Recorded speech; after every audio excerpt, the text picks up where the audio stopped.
positioned. Yeah, absolutely. Actually, one other thing I wanted to announce before we go to the scale aspect was we're going to actually announce 2 versions of the VX rack. Right? So if you think about this, we're going to have a standardized hardware configuration, right? A standardized set of building blocks, but we can basically load the system with different software to be able to change the personality of the system. So first is going to be based on EMC Scale.io and a VMware, it gives you a choice of VMware as well as other hypervisors. So it's truly leveraging the attributes of Scale.io to be able to build a massively scaled out system. So that's basically going to be orderable in the next 90 days.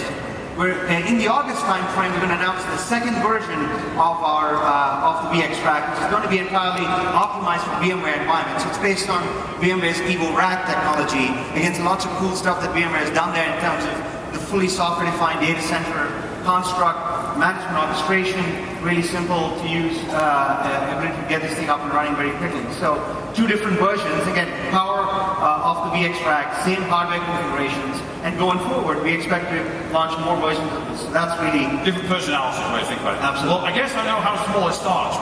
Looks like it starts out at a quarter rack for me. So where does it go from there? All right, so you can start quarter rack, you can go half rack, you can go full rack, and if you really want to, you can build this thing out for thousands of racks. I mean, this is really truly scaled out.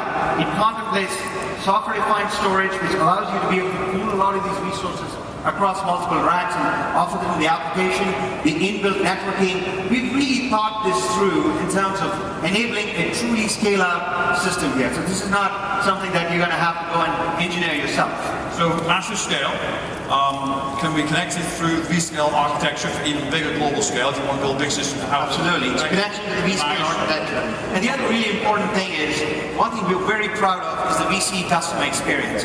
And as I said, me and my team really sweat this every single day, and we're going to be able to deliver this engineered system with the exact same customer experience that you've come to expect from a vBlock. So that's going to be, I think, one of our key differentiators in terms of the way the system is going to get deployed.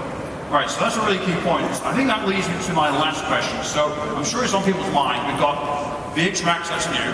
We've got vBlocks, we've had those for 5 years.